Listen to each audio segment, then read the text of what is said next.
Professor Black Ops, you see it. Let's get it. California man. Let's scroll it down.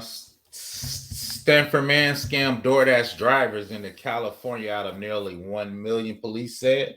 So a Sanford man scammed DoorDash drivers in California out of nearly $1 million, police says. So let's look at the quick clip of it.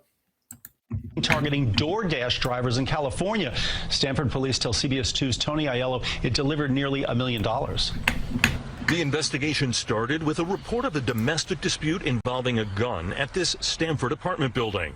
They were searching the apartment for the firearm and noticed several stacks of loose cash around the apartment, about 100 payment cards not in the suspect's name or in the victim's name, and a couple of fake IDs.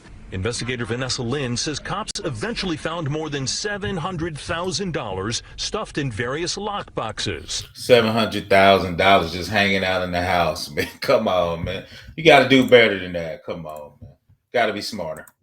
Alleged proceeds of a complex scam targeting DoorDash drivers in California. You place an order on DoorDash, the driver's information comes up and there's a way to contact them. Police say 21-year-old David Smith used technology to send text messages to drivers. Shout out to him. He was 21 years old, just using technology in the wrong way. Man, you could have been making big money, but, you know, he got greedy with it. That appeared to come from DoorDash, then convinced drivers to submit login information to an official-looking but fake DoorDash support website, giving him access to drivers' accounts. And then he would change the banking information that the DoorDash driver had on there for their direct deposits to a payment card that he had fraudulently obtained. The arrest warrant says the scheme began in 2020 when Smith was just 18. In a statement, DoorDash calls this an egregious and appalling crime. We regularly remind drivers to keep their account information secure and share tips on how to avoid these type of attacks. Police believe Smith targeted drivers all the way in California, thinking distance would make it harder to investigate the alleged fraud. 700 drivers lost money. The good news is, wow, he got 700 people. But to be honest, that's really just a light phishing scam. much of that money was recovered, so they can expect at least partial restitution eventually.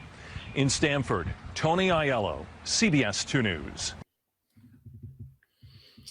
If it's important to our nation, I wonder how. Shout out to the banks for covering it, at least. So, once again, Professor Black Ops, you got to watch those scams. That was a quick novel, man. That young brother was trying to use technology in the wrong way. The tech bro is going to hopefully try to steer him in the right direction. Professor Black Ops, please subscribe.